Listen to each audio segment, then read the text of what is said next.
Hi, I'm Rich from RF Landscape Contractors, and today I want to show you a job we just completed.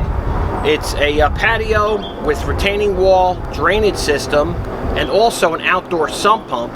Now, as part of this job, we had this retaining wall, and if you will look at the drainage system here, we have drains at the bottom of the window wells that are tied in, and the drainage line runs underneath the new patio.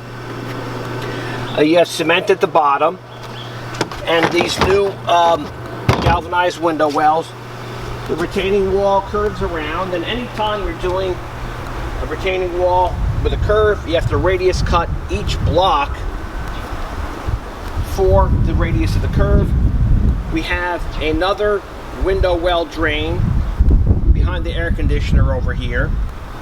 And you can see we have fresh gravel around the AC unit. And all your downspouts are tied in. And we'll take a look at the patio.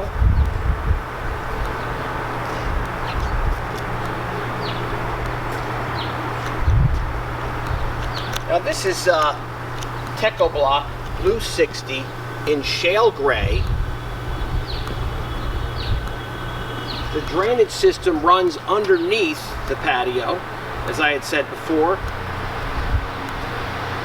Now, if you don't have enough pitch to run the drain to the street,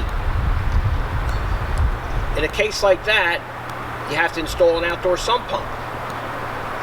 This property has a tendency of flooding.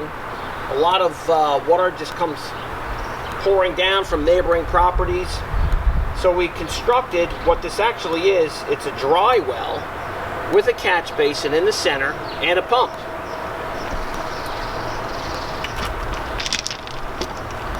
You can come over here and take a look down in there. That pump is over 3 foot deep. The drainage system flows directly into it. You can see you have a 2-inch ejection line, a powerful 1 horsepower sump pump that pumps over 5,000 gallons per hour, runs on 110 volt. We installed the pressure treated 4x4 post, the conduit. All the electrician had to do was install this GFI outlet right here and wire it to the fuse box. We have the aluminum frame with the lift-off hatch.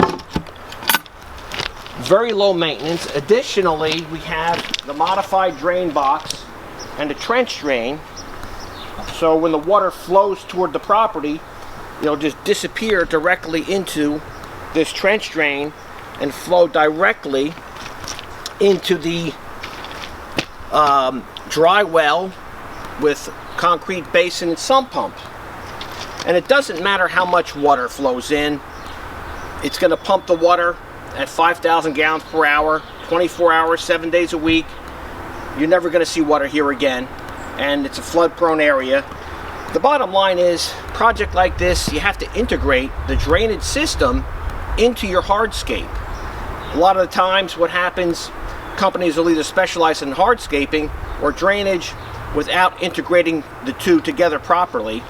And that's basically what we have here.